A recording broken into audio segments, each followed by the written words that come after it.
ಈಗೆಲ್ಲ ಮುಂಚಿನ ತರ ಅಲ್ಲ. ಒಬ್ಬ ದೊಡ್ಡ ಹೀರೋ ಅಂತ ಜನಗಳ ಪ್ರೀತಿ ಗಳಿಸಿರುವಂತಹ ನಟರು ವರ್ಷಕ್ಕೆ ಕಮ್ಮಿ ಅಂದ್ರು 4 ರಿಂದ 5 ಸಿನಿಮಾಗಳನ್ನ ಮಾಡ್ತಾ ಇದ್ರು. ಈ ಕಾರಣಕ್ಕೆ ಅವರ ಅಭಿಮಾನಿಗಳಾಗಿರ್ಲಿ ಅಥವಾ ಸಿನಿಮಾ ಅಭಿಮಾನಿಗಳಾಗಿರ್ಲಿ ವರ್ಷ ಪೂರ್ತಿ ಸಿನಿಮಾ ಮಂದಿರಗಳ ಕಡೆ ಮುಖ ಮಾಡ್ತಾ ಇದ್ರು. ಬಟ್ ಈಗ ಕಾಲ ಚೇಂಜ್ ಆಗಿದೆ. ದೊಡ್ಡ ಸಿನಿಮಾಗಳು, ಪ್ಯಾನ್ ಇಂಡಿಯಾ ಸಿನಿಮಾಗಳ ಗಾಳಿ ಶುರುವಾಗಿದೆ. ಒಬ್ಬ ಹೀರೋ ಮುಂಚಿನ ತರ ಬಿಟ್ಟಾಕಿ ವರ್ಷಕ್ಕೆ ಒಂದು ಸಿನಿಮಾ ಮಾಡದೆ ದೊಡ್ಡ ವಿಷಯ ಆಗ್ಬಿಟ್ಟಿದೆ. ಅಂಡ್ ಇದು ಒಂದು ಸಮಸ್ಯೆ ಕೂಡ ಹೌದು. ಅಂಡ್ ಈ ಸಮಸ್ಯೆಗೆ ಉಪ್ಪಾಗ್ತಿರೋದು ಕ್ಲಾಶ್ಗಳು. ಇವತ್ತಿನ topic clashes of Titans. Hi ಎಲ್ರಿಗೂ ನಮಸ್ಕಾರ ಅಂಡ್ ವೆಲ್ಕಮ್ ಟು ಖಡಕ್ ಸಿನಿಮಾ. ನಾವು ಮಾಡುವಂತಹ ಕಂಟೆಂಟ್ಗಳು ನಿಮ್ಗೆ ಇಷ್ಟ ಆಗೋದಾದ್ರೆ ಮಾತ್ರ ನಮ್ಮ ಚಾನಲ್ ಅನ್ನ ಸಬ್ಸ್ಕ್ರೈಬ್ ಮಾಡ್ಕೊಳ್ಳಿ. 45 ವರ್ಸಸ್ ಮಾರ್ಕ್. ಈ ಸಿನಿಮಾಗಳ ಬಗ್ಗೆ ಮಾತಾಡೋ ಮುಂಚೆ ನಮ್ಮಲ್ಲೇ ಆಗಿರುವಂತಹ 2 ಕ್ಲಾಶ್ ಬಗ್ಗೆ ಮಾತಾಡೋಣ. ಮೊದಲನೇದು ಸಲಗಾ ವರ್ಸಸ್ ಕೋಟಿಗೊಬ್ಬ 3. ದಸರಾಗೆ ಈ 2 ದೊಡ್ಡ ಹೀರೋಗಳ ಸಿನಿಮಾಗಳು ರಿಲೀಸ್ ಆಗಿತ್ತು. ಕೋಟಿಗೊಬ್ಬ 3 ಒಂದಷ್ಟು ಅಡೆತಡೆಗಳಿದ್ರು ಕೂಡ ರಿಲೀಸ್ ಆಯ್ತು. ಬಟ್ ಸಲಗಾ ಈ ರೇಸ್ ಅಲ್ಲಿ ಮುಂದೆ ಹೋಯ್ತು. ಮತ್ತೊಂದು ಕ್ಲಾಶ್ ಬಂದು UI ವರ್ಸಸ್ ಮ್ಯಾಕ್ಸ್. ಡಿಸೆಂಬರ್ಗೆ ರಿಲೀಸ್ ಆದಂತಹ ಸಿನಿಮಾಗಳು ಒಂದೇ ದಿನ ಆಗ್ಲಿಲ್ಲ ಅಂತಂದ್ರು 5 ದಿನಗಳ ಗ್ಯಾಪ್ ಅಲ್ಲಿ ರಿಲೀಸ್ ಆಯ್ತು. UIಗೆ ಮಿಕ್ಸ್ಡ್ ರೆಸ್ಪಾನ್ಸ್ ಬಂತು. ಬಟ್ ಮ್ಯಾಕ್ಸ್ ಮ್ಯಾಕ್ಸಿಮಮ್ ಕಲೆಕ್ಷನ್ ಮಾಡಿ ಆ ವರ್ಷದ ಹೈಯೆಸ್ಟ್ ಗ್ರಾಸರ್ ಅನ್ನುವಂತಹ ಪಟ್ಟಿಗೆ ಸೇರ್ಕೊಳ್ತು. ಈ ಡಿಸೆಂಬರ್ಗೆ ಬಂದ್ರೆ 45 ವರ್ಸಸ್ ಮಾರ್ಕ್. 45 ಒಂದು multi starrer cinema. Shivanna, Upendra, Raj B Shetty ಅವರು ಆಕ್ಟ್ ಮಾಡಿರುವಂತಹ cinema. Music director Arjun Janya ಅವರು ಮೊದಲ ಬಾರಿಗೆ ಡೈರೆಕ್ಟ್ ಮಾಡಿರುವಂತಹ ಸಿನಿಮಾ. ಎಲ್ಲ ಕರೆಕ್ಟ್ ಆಗಿದ್ದಿದ್ರೆ ಈ ವರ್ಷ ಆಗಸ್ಟ್ 15ಕ್ಕೆ ಬರಬೇಕಿತ್ತು. ಬಟ್ VFX ಕೆಲಸ ಹೆವಿ ಇದೆ ಅನ್ನುವಂತಹ ಕಾರಣಕ್ಕೆ ಮುಂದೆ ಹೋಯ್ತು. ಡಿಸೆಂಬರ್ 25ಕ್ಕೆ ಬರ್ತೀವಿ ಅಂತ ಅನೌನ್ಸ್ ಮಾಡಿದ್ರು. ಆದ್ರೆ ಸುದೀಪ್ ಅವರು ಮಾರ್ಕ್ ಸಿನಿಮಾ ಶೂಟಿಂಗ್ ಸ್ಟಾರ್ಟ್ ಆಗುವಂತಹ ಮುಂಚೆನೆ ಡಿಸೆಂಬರ್ಗೆ ಬರ್ತೀವಿ ಅಂತ ಹೇಳಿದ್ರು. ಹೇಳಿರೋ ಮಾತಿನಂತೆ ಬರ್ತ್ಡೇ ಗ್ಲಿಮ್ಸ್ ಅಲ್ಲೇ ಕನ್ಫರ್ಮ್ ಕೂಡ ಮಾಡಿದ್ರು. ಅರ್ಜುನ್ ಜನ್ಯ ಅವರು ಹೇಳಿರೋ ಪ್ರಕಾರ ಮಾರ್ಕ್ ಬರುವಂತಹ ಡೇಟು ಅವ್ರಿಗೆ ಗೊತ್ತಿಲ್ಲ ಅಂತ ಹೇಳಿದ್ರು. ಅಂಡ್ ಡೇಟ್ ನ ಚೇಂಜ್ ಮಾಡೋದಿಲ್ಲ ಅಂತ ಕೂಡ ಹೇಳಿದ್ದಾರೆ.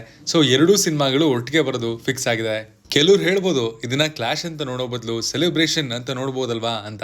ಬಟ್ ನಮ್ಮಲ್ಲಿ ಇರುವಂತಹ ಸ್ಕ್ರೀನ್ಗಳ ಕೌಂಟ್ಗೆ ಡೆಫಿನೆಟ್ಲಿ ಸ್ಕ್ರೀನ್ಗಳು ಡಿವೈಡ್ ಆಗುತ್ತೆ, ಕಲೆಕ್ಷನ್ ಕೂಡ ಡಿವೈಡ್ ಆಗುತ್ತೆ. ಅಂಡ್ ಅದಕ್ಕೆ ಅಡಿಷನ್ ಅಂದ್ರೆ ಡೆವಿಲ್ ಸಿನಿಮಾ ಕೂಡ 2 ವಾರದ ಮುಂಚೆನೆ ಬರ್ತಿದೆ. ಒಟ್ಟಾರೆಯಾಗಿ 3 ದೊಡ್ಡ ಸಿನಿಮಾಗಳು 15 ದಿನಗಳ ಗ್ಯಾಪ್ ಅಲ್ಲಿ ಬರ್ತಾ ಇದೆ. ಡಿಸೆಂಬರ್ 2 ಫುಲ್ ಪ್ಯಾಕ್ಡ್ ಆಗಿದೆ. ಸಿನಿಮಾ ಪ್ರೇಮಿಗಳಿಗೆ ಹಬ್ಬ. ಬಟ್ ಸಂಕ್ರಾಂತಿ ಹಬ್ಬಕ್ಕೆ ಯಾವುದೇ ದೊಡ್ಡ ಸಿನಿಮಾ ಇಲ್ಲ. ಇದೇ ನಮ್ಮ ಇಂಡಸ್ಟ್ರಿ ಸಮಸ್ಯೆ. ಫೈನಲಿ ನಾವಂತೂ ಏನು ಮಾಡೋದಕ್ಕಾಗಲ್ಲ. ಯಾವ್ದು ಒಳ್ಳೆ ಸಿನಿಮಾ ಅಂತ ಜನನೇ ಹೇಳ್ಬೇಕು. ಅಂಡ್ ಅದಕ್ಕೆ ಅತಿ ಹೆಚ್ಚು ರಿಸಲ್ಟ್ ಸಿಗುತ್ತೆ ಅಂಡ್ ಬಾಕ್ಸ್ ಆಫೀಸ್ ಅಲ್ಲಿ ಕಲೆಕ್ಷನ್ ಕೂಡ ಆಗುತ್ತೆ. ರಾಜಾ ಸಾಬ್ ವರ್ಸಸ್ ಜನನಾಯಕನ್. ಟಾಲಿವುಡ್ ಅಂಡ್ ಕಾಲಿವುಡ್ ಇಂದ ಬರ್ತಿರುವಂತಹ 2 ಪ್ಯಾನ್ ಇಂಡಿಯಾ ಸಿನಿಮಾಗಳು. ಸದ್ಯದ ಇಂಡಿಯನ್ ಫಿಲಂ ಇಂಡಸ್ಟ್ರಿಯ ಬಿಗ್ಗೆಸ್ಟ್ ಕ್ರೌಡ್ ಪುಲ್ಲರ್ಗಳು. ಟು ಬಿ ಫೇರ್, ನನಗೆ ರಾಜಾ ಸಾಬ್ ಸಿನಿಮಾದ ಮೇಲೆ ಅಷ್ಟು ನಂಬಿಕೆ ಇಲ್ಲ. ಇದರ ಅರ್ಥ ರಾಜಾ ಸಾಬ್ ಟ್ರೈಲರ್ ಅಷ್ಟೊಂದು ರಿಮಾರ್ಕಬಲ್ ಆಗಿ ಸ್ಟ್ಯಾಂಪ್ ಅನ್ನ ಒತ್ತಲಿಲ್ಲ. ಬಟ್ ವಿಂಟೇಜ್ ಡಾರ್ಲಿಂಗ್ ಪ್ರಭಾಸ್ ನ ಸ್ಕ್ರೀನ್ ಮೇಲೆ ಪ್ರೆಸೆಂಟ್ ಮಾಡಿದ್ದಾರೆ, ಅದು ಚೆನ್ನಾಗಿದೆ. VFX ಓಕೆ ಆಗಿದೆ. ಡಿಸೆಂಬರ್ ಅಲ್ಲಿ ರಿಲೀಸ್ ಆಗಬೇಕಿತ್ತು, ಬಟ್ ಸಂಕ್ರಾಂತಿಗೆ ಬರ್ತಾ ಇದೆ. ಪ್ರಭಾಸ್ ಅವ್ರಿಗೆ ಕಾಮಿಡಿ ತುಂಬಾ ಚೆನ್ನಾಗಿ ಸೂಟ್ ಆಗುತ್ತೆ. ಇದ್ರ ಜೊತೆಗೆ ಹಾರರ್ ಫ್ಯಾಂಟಸಿ ಒಂದು ಒಳ್ಳೆ ಕಾಂಬಿನೇಷನ್ ಕೂಡ. ಇನ್ನು ಜನನಾಯಕನ್ ತಲಪತಿ ವಿಜಯ್ ಅವರ ಕೊನೆಯ ಸಿನಿಮಾ. KVN ಪ್ರೊಡಕ್ಷನ್ ಹೌಸ್ ಈ ಸಿನಿಮಾವನ್ನ ಪ್ರೊಡ್ಯೂಸ್ ಮಾಡ್ತಿದೆ.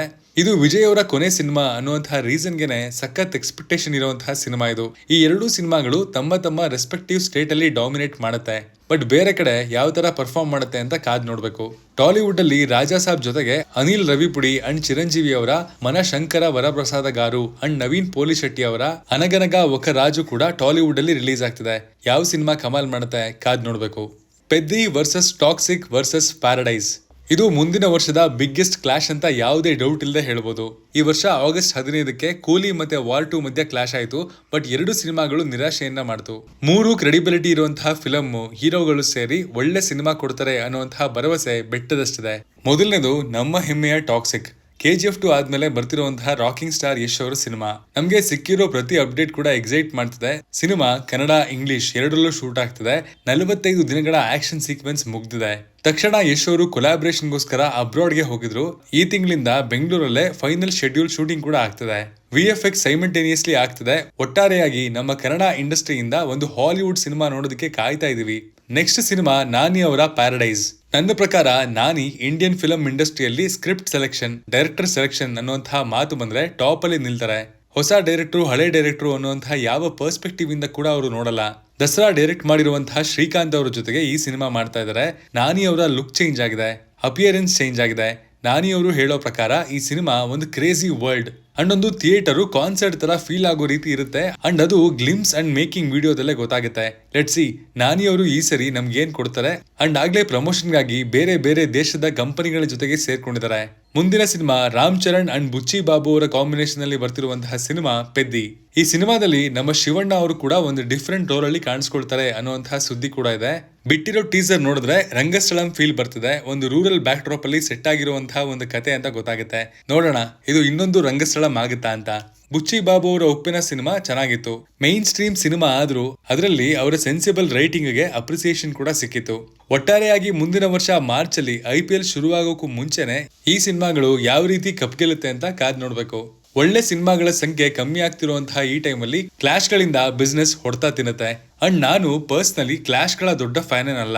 ಬಿಸ್ನೆಸ್ ಅಂದ್ಮೇಲೆ ಕಾಂಪಿಟೇಷನ್ ಇರಲೇಬೇಕು. ಡಾರ್ವಿನ್ಸ್ ಥಿಯರಿ ಪ್ರಕಾರ ಸರ್ವೈವಲ್ ಆಫ್ ದ ಫಿಟ್ಟೆಸ್ಟ್. ನೋಡೋಣ ಯಾರು ಗೆಲ್ತಾರೆ ಯಾರು ಸೋಲ್ತಾರೆ ಅಂತ.